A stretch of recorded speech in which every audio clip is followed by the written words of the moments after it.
Селекторе, за почеток на подготовките за светското првенство, па моето прво прашање е какви цели ќе им поставите на ракометарите за време на подготовките, а потоа и целите какви ќе бидат на светското првенство?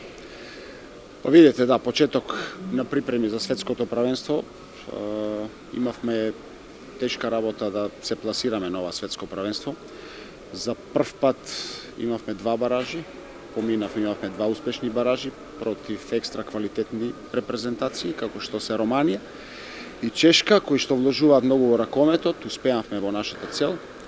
Успеавме во еден процес каде што имаме промена комплетна на нашите генерации. Успеавме да се пласираме и да задржиме Македонија во тој континуитет што го имаме последната деценија, и затоа сум горд на целиот тим, на ракометната федерација, на моите играчи, што успеавме да го задржиме континуитетот.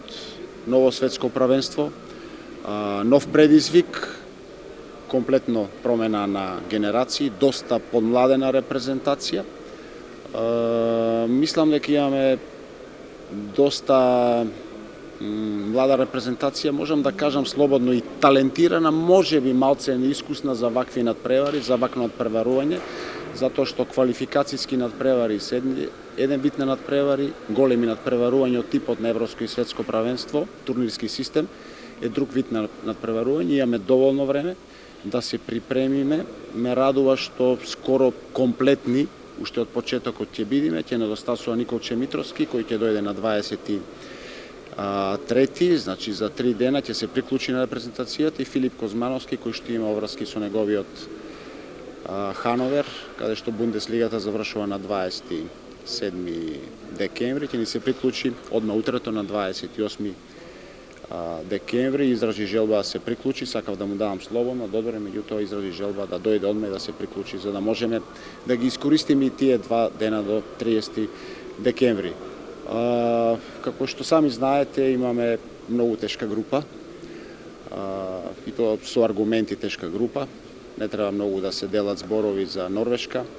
Холандија знаеме дека е во страшен подем, игра еден многу модерен, брз ракомет, и Аргентина, која што е на последното светско првенство направи многу проблеми на големи репрезентации, ја победи дури и репрезентацијата на Хрватска, која што ја водеше Лино Червар.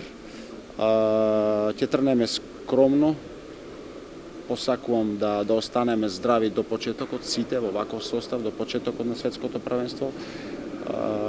Она што во разговори со моите играчи увидов со нив пред да почнат припремите, увидов дека постои огромна желба кај нив, огромна мотивираност за докажување, и тоа ме радува. Целите, можам слободно да ми кажам, ќе биде успех и самиот пласман на светското првенство, но меѓутоа ќе направиме све првичната цел да се пласираме во вториот круг. Нема да биде воопшто лесно, но познавајќи се себе, мислам дека ќе пробаме да направиме некое изненадување како аутсайдери, иако тоа ќе биде многу тешко. Но меѓутоа имам идеја и имам стратегија, и се надевам дека ќе го одработиме добро. Ќе барам тоа од моите играчи, да тоа го спроведеме во овие 15 до 20 дена што ќе ги имаме за припрема, со оглед на тоа дека играчите што доаѓаат од Вардар нема екстра квалитетни надпревари, тоест изостана надпреварите од Лигата на шампионите, затоа што не играа ова година во групната фаза, затоа што Вардар не доби дозвола да игра.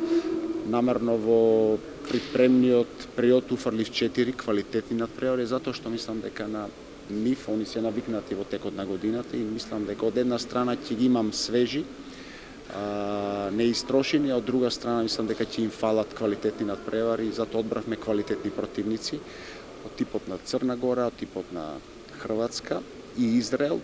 Првично беше предвидено таму да биде Катар наместо Израел, меѓутоа Катар откажа, што исто добар противник, но исто репрезентацијата на Израел не е никако за подценување, и така планирам да со 4 квалитетни надпревари да влезат во некој надпреварувачки ритам, надпреварувачка форма, затоа што од играчите на Вардар, пред све доаѓа нашата сила, тука се Талевски, тука се Томовски, тука е Дејан Манасков, кој што по подолго време се приклучува на репрезентацијата, изостана лани на Европското првенство, не беше на Светското првенство и од него како еден од лидерите очекувам и името и презимето и искуството што го носи затоа што има играно, очекувам конечно да за Македонија да даде едно комплетно големо надпреварување, да одигра на ниво во што воопшто не се сомнам, затоа што кај него има огромен потенцијал и квалитет. Лани беше твојата повреда во 5 до 12, малце ги исфрли од ритам. Колку пат тоа од сегашна перспектива ги спреми? Имаат веќе едно големо надпреварување без Кира Лазаров на терен.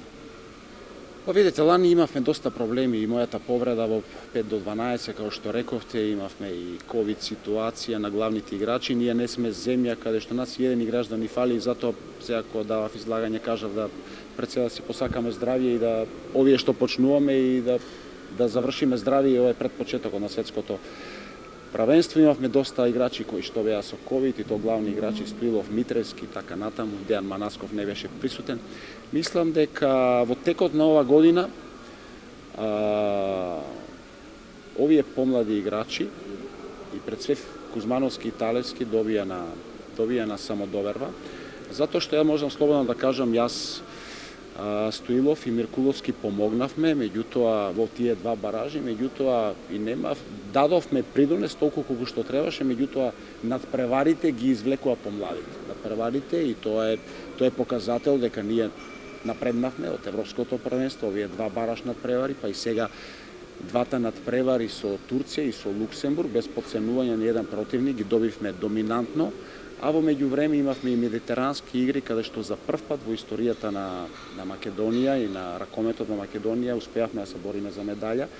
Игравме полуфинале, се боревме за медаља со голем дел од сегашните репрезентативци кои што се на поширок список и на скратениот список. Мислам дека годината ја одработивме екстра квалитетно и мислам дека сите тие играчи кои што ги споменав добија на некое одредено искуство и самодоверба за да можат поквалитетно да се носат на големи надпреварувања и на овие турнирски системи како што е светското првенство, светските и европските првенства.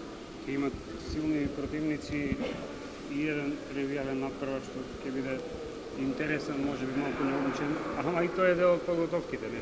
Како коментирате? Па не, јас така ја направив планот на програмата, тоа да биде малце така разлабавување, како да кажам, нема да биде тоа дел од тренизите што се предвидени. Вие постарите, овие што ќе видиме од другата страна, ќе инсистираме да се игра 2 пати по 5 минути, затоа што не знаеме колку можеме да издржиме. Ако играме 2 пати по 20, мислам дека тоа ќе биде дебакл за нас, но нема да се предаде. Во секој случај добра иницијатива. Мислам дека сите овие легенди, таа генерација 2012 што го направи најголемиот успех, го заслужуваат тоа што го организира Ракометната федерација и треба да се испочитуваат и заслужуваат да се испочитуваат и ќе биде еден добар настан. Мене ми е лично многу драго што ќе се одржи. Гледам дека има и интерес голем, се јавуваат луѓе, сакаат да присуствуваат, сакаат да ги испочитуваат своите легенди, своите репрезентативци кои што дале многу во изминатите 2 децении за Македонија и во секој случај позитивна работа за македонскиот спорт и за македонскиот ракомет како настан. Да, предполагам фактот дека за прв пат нашата репрезентација, голем дел, да не кажам 90%, настапуваат во домашното првенство. Имаме тројца ракометари кои што играат надвор, што до сега не беше случај. Па видете, нема што да ме плаши, ние немаме многу избор. Значи имаме уште еден, двајца, тројца интернационалци кои што може би играат на некој одредено ниво, меѓутоа немаат никакво репрезентативно искуство. Јас би бил среќен да имаме ние интернационалци да играат во клубови кои што настапуваат во Лигата на шампиони, во Лига Европа, во Француска лига, во Германска лига, но за жал немаме. Постои ли начин да се надополни тоа во овој период? Јас сум оптимиста, мислам дека сите овие што се одбрани имаат одредено искуство. Мислам дека и нашето првенство по полека но сигурно, поготово сега во плејофот, ќе биде многу неизвестно.